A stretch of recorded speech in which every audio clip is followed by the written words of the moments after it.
It sounds obvious, but person-centred planning starts with people.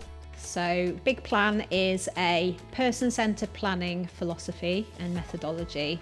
Big Plan originates from an organisation called the Thistle Foundation, which is based in Edinburgh in Scotland.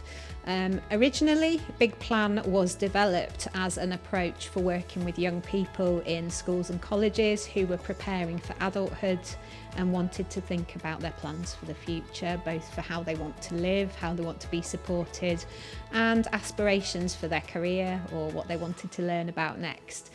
So Big Plan is a series of questions we can ask that help us to understand the person.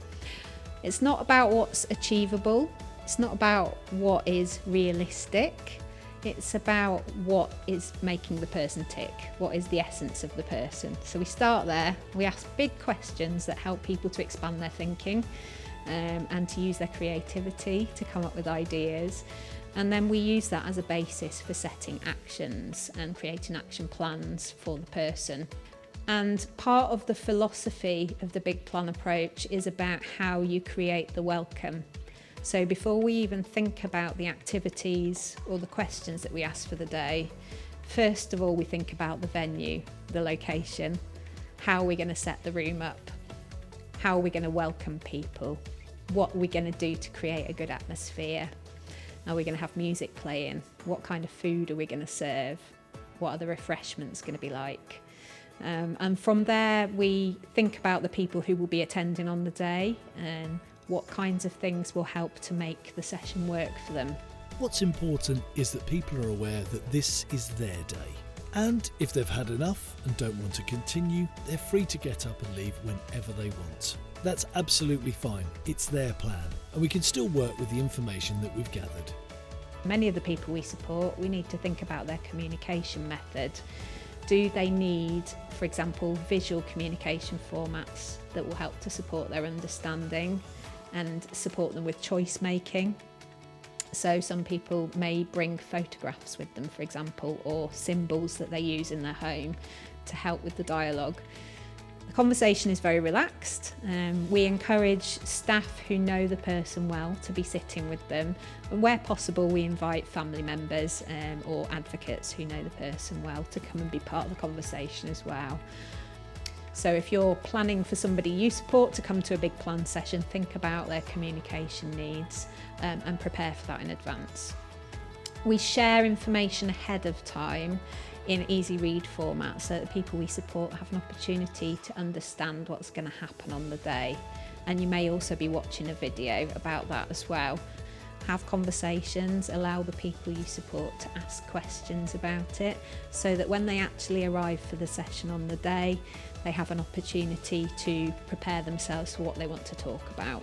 So on the day itself, first of all, people will arrive. So usually we'll have some music playing, but I always encourage people to tell me a favourite song that they'd like to listen to, and we create a playlist as we go so that people can hear the music that they've chosen. The icebreaker activity that is good to do is to create a name badge.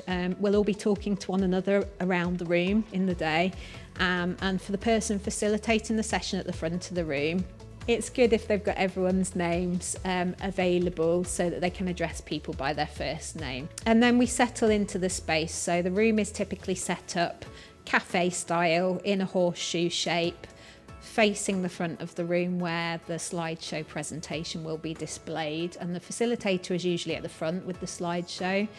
Each table will have a set of flip chart paper and some pens and some masking tape. We have an easy read schedule for the day. It's really important that we are able to revisit the schedule so people understand where we are in the process and what's coming next.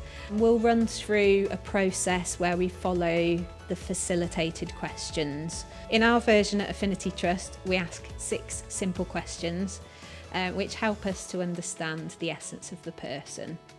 And we work through that series of questions in a very relaxed environment. Each question is displayed in easy read format on a slide and with examples given to help the person think about what they want to say. And once the question has been explained with the examples, we then give the people we support and their team around their table time to sit and discuss their answers to the questions and capture their answers on the flip chart paper. At the end of each question, once people have captured their answers on the flip chart paper, we will then start to display the posters on a wall or on a board in the room and start to create a gallery through the day of the person's posters that they're creating. By the end of the day, there'll be a gallery of 6 or 7 posters which the person has created with the team around their table. We break the day up with tea breaks, movement breaks, and if people want it, karaoke and conga lines too. Lunch is also a really important part of the day, so we will schedule around halfway through the session a decent length of lunch break. Food's a really important part of the process, the social skills, the time to decompress after doing lots of talking and listening and thinking, and also opportunity to just be with other people they wouldn't normally spend time with. So we make sure that lunch is an important part of the day as much as the actual sessions where we're doing questions and answers. The very last section of the day is action planning. So from the conversations we've had through the facilitated questions, we will be able to develop an action plan where the person can pick 2 or 3 ideas that they've been talking about through the day and actually turn them into actionable steps towards things that they would like to achieve. It might be things they want to change about their life or the way that they're supported, or it might be new things that they've never done before, new things that they want to try. So the action plans will all be very different. They'll be very individual to the people around the individual tables. But the idea is those actions can then be translated into their support plan and recorded on Nourish. The day is documented with photography. It's really important as staff members, if you're coming along to support the session, that you bring your Nourish handsets with you. And we encourage taking lots of photos all the way through the process to show the engagement, show how the people we support have developed their thinking and their ideas through the session. It's also really important we capture the exact posters for each of the questions and the action plan at the end, so that can be translated onto Nourish after we've finished the session. So we would encourage lots of photography and, if it's appropriate, a little bit of video footage too. So that's a summary of the day. If you're a manager or an operations manager coming along to the session, I'd encourage you to use the opportunity to do some observations of your staff engaging and interacting with the people they support. It's a really great opportunity for you to capture those really positive interactions and also to pick up any points for feedback as well. I'd also encourage you to use the records of the session to communicate how you're working with individuals to develop and implement person-centred planning in your locations. The evidence is useful for regulatory visits with CQC, contract compliance visits with your local authority, and also internal audits for Affinity Trust as well, and quality monitoring.